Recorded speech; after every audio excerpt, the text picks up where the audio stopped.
of the entire planet. So what are you thinking?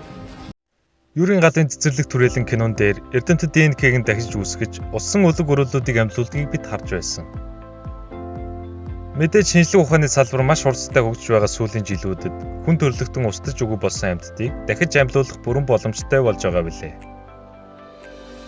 Харин тэрхүү бидний амьдлуулах боломжтой устдаж алга болсон амьтдыг өнөөдөр би та бүхэнд танилцуулах болно. Бичлэгээ дуусна үзээрэй. Хэрвээ та ганц цэвэртийг кинон дээрх цохиомол амьтан гэж боддог байсан бол энэ амьтанд боддоор дэлхий дээр оршиж байсан амьтан билээ. Гэхдээ харагдах байдал нь өөр, хэрстэй төстэй энэхүү амьтан нь Сибирийн ганц цэвэрт Эласмотерум юм. Эласмотерум нь мөсдлөгийн үед Евроазад 29 мянган жилийн өмнө амьдарч байжээ. Хэрснээ өвөг эцэг болох ганц цэвэрт нь хүүтэн уур амьсгал дасан зогтсон зузаан үслэг арьстай бөгөөд эврнийх нь урт нь 1 м, биеийн жин 4.5 тонн, өндөр нь 2 м, биеийнх нь урт нь 4 м хүрдэг байна. Сибирийн хүүтэн уур амьсгал энэхүү амьтыг цасан тунцай хадгалсан учраас Эрдэмтэд ганц цэвэртийг судлан харьцангуй саяхан устдаж өгөө болсон гэдгийг нь тогтоож дахин амьдлуулах бүрэн боломжтой гэж мэдээлсэн байна. Усад устдан алга болсон амьтдын адил сэлмэн шүдэд буюу соёот бар нь дэлхийн хамгийн алдартай устдаж алга болсон амьтдын нэг билээ. Энэхүү сэлмэн шүдэд бар нь одоогоос 10-11 мянган жилийн өмнө устдаж өгөө болсон байна. Эрдэмтэд сэлмэн шүдтэй бар нь хүний буруутай үйлдэлээс болж устдаж алга болсон дэлхий дээр хамгийн анхны амьтад гэж үзжээ. Гэхдээ Эрдэмтэд туршилж явуулан сэлмэн шүдэд барын ДНК нь амьдлуулахад нь ашиглаж болох чухал их үүсвэр болж чадна гэж үзсэн байна. Хэрвээ энэхүү туршилт амжилттай болвол бид музейд байх дэлхийн хамгийн эртний амьтдыг амьдаар нь харах боломжтой болох юм. Авраг Ирландын хандгай бол устдаж өгөө болсон Сервида овгийн хөхтөн амьтан билээ. Энэхүү амьтан Плейстоцены сүүл үеэс Голоцены эхэн үе хүртэл 10-13 мянган жилийн өмнө Евроаз болон хойд Африкт амьдарч байжээ. Энэхүү амьтны арга ясан нь Ирландд ихээр олдсон байна. Эрдэмтдийн судалснаар Ирландын хандгай бол манай гариг дээрх дэлхийн хамгийн том буг байсныг олж тогтоосон байна. Энэхүү бугын өндөр нь 2 м хүрдэг бөгөөд хоёр эврнийх нь үзүүрүүдийн хоорондох зай 4 м хүрдэг байна.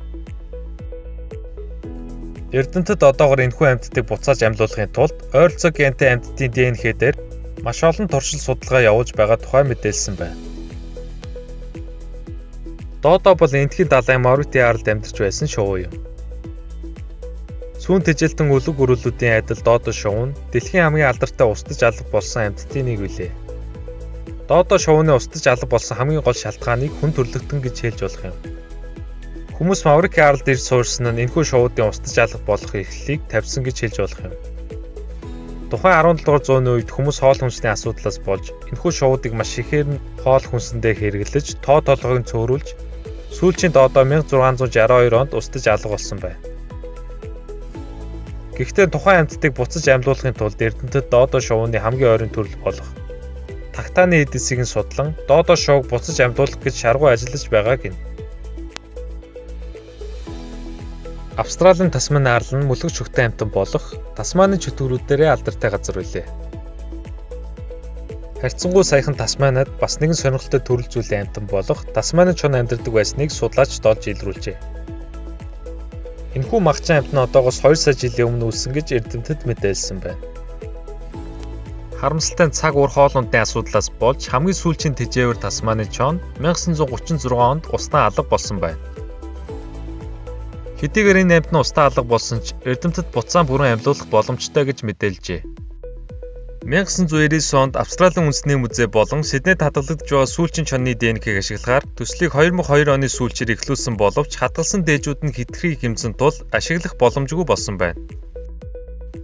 Гисэн эдэж төслийг зогсоолгүй 2008 оны 5 дугаар сард Эрдэмтэд тухайн амьтны зарим генийг нь Тасманы чөтгөр гэх амьтнаас авч орлуулан буцааж амьдлуулах боломжтой болсон тухай мэдээлжээ. Аврууч бол 10,000 жилийн өмнө энэтхэг болон Евроазад амьдардаг байсан устдаж алга болсон туурайтан хөхтөн амьтан юм. Аврууч нь одоогийн үхрнүүдийн өвөг эцэг бөгөөд дэлхийн хамгийн том үхэр билээ. Энэхүү амьтны өндөр нь 1.7 м, урт нь 2 м, биеийнх нь жин 1.5 тонн хүрдэг байна. Харамсалтай нь хамгийн сүүлийн авруучууд 1627 онд өвчнөө улмаас устдаж өгөө болжээ. Гисэн эдий ч эрдэмтэд аврал шүхрийг буцаж сэргээхээр төлөвлөж, эхний ээлжинд одоогийн өхөрнүүдийн ДНХ-г судлан олон туршилтуудыг явуулсаар байна. Хэрвээ энэ туршилтууд амжилттай болвол тухайн амьтныг амьлуулах боломжтой болох билээ. Каролайн тод бол Хойд Америкт амьдарч байсан шувуу юм. Хулгайн анчид Каролайн тодны гоёмсог өдөөр нь малгай хийхин тулд маш ихээр нагнаж тоо толгойг нь эрс бууруулсан байна. Эдгээр малгайнуудаас болж 1939 онд Каролайн тод бүрэн устдаж алга болжээ. Гисэн эдий ч эдгээр гайхамшигтай шувуудыг эрдэмтэд дахиж амьлуулах тал дээр шаргуу ажиллаж байгааг нь. Тэд Нью-Йоркийн музейд хадгалагдж байгаа дотны өндөгний хэлтэрхүүнүүдээс нь шинжилгээ авч ДНХ-г нь судлан олон туршилтуудыг явуулж байгаа юм. Устдаж алга болсон амьтдын дунд арслан зан хамгийн том бас хамгийн алдартай амьтдын нэг билээ. Энэхүү зан мөслөгийн үеийн сүүлчээр одоогоос 10,500 жилийн өмнө устдаж алга болсон юм. Одоогийн зааны өв эцэг гэгдэх энэ амьтны өндөр нь 3.5 м. Биеийн хэмжээ нь 10-аас 15 тонн хүрдэг байна. Саяхан эрдэмтэд Оросын Якутын ойролцоох газраас 22,500 жилийн өмнө амьдарч байсан арслан зааныг олжээ. Тухайн амьтан мөнх цэвдэгт маш сайн хадгалагдсан учраас эрдэмтэд энэхүү устсан амьтдыг судлах боломжтой болсон юм. Мөн эрдэмтэд олон арслан зааны биед судалгаа туршилтуудыг хийж, удахгүй хүмүүсийн амьтдыг амьдаар нь харах боломж ойрхон байгааг бидэнд мэдээлсэн байна. Мегалодон нь одоогийн акулуудын өвөг эцэг билээ. Мегалодон гэдэг үгийг тайлбарлавал том шүднүүд гэсэн утгыг илэрхийлдэг байна. Анх энэхүү амьтны аврах том шүд нь одоогийн Калифорни хөндийгөөс олджээ. Аврах мегалодон 3 сая жилийн өмнө амьдарч байсан бөгөөд түүний урт нь 18 м, биеийн хэмжээ нь 55 тонн. Шүднүүд нь 10-аас 15 см хүрдэг. Тухайн үедээ хамгийн том махчин загас байсан юм. Тэрээр өдөр бүр хамгийн багадаа 1 тонн загсаар хоолдог байсан бөгөөд хадсан амьтан 276 шүдээрээ тасдан хоолдог байжээ. Мегалодоны хазалтын хүч нь цагаан акулуудаас 10 дахин хүчтэй байсан гэж судлаачид үздэг байна. Энэхүү амьтан нь мөслөгийн үед устдаж алга болсон ч одоо үед буцаж амьлуулах тохиромжгүй амьтнаар нэрлэгдсэн байна. Хэрвээ энэ авраг акулыг эрдэмтэд амьлуулах юм бол бидэнд маш их хор хөнөөл учруулах нь ойлгомжтой учраас тухайн амьтныг судлан амьлуулах туршилтуудыг хориглосон байна.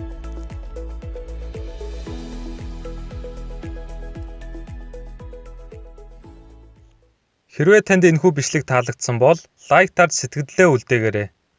Мөн манай сувагт subscribe дарж нэгдвэл өшөө олон сонирхолтой бичлэгүүдийг цаг алдалгүй үзэх боломжтой юм. Бичлэгийг маань үзсэн та бүхэнд баярлалаа. Дараагийн бичлэгүүдээр уулзцаая. Түр баяртай.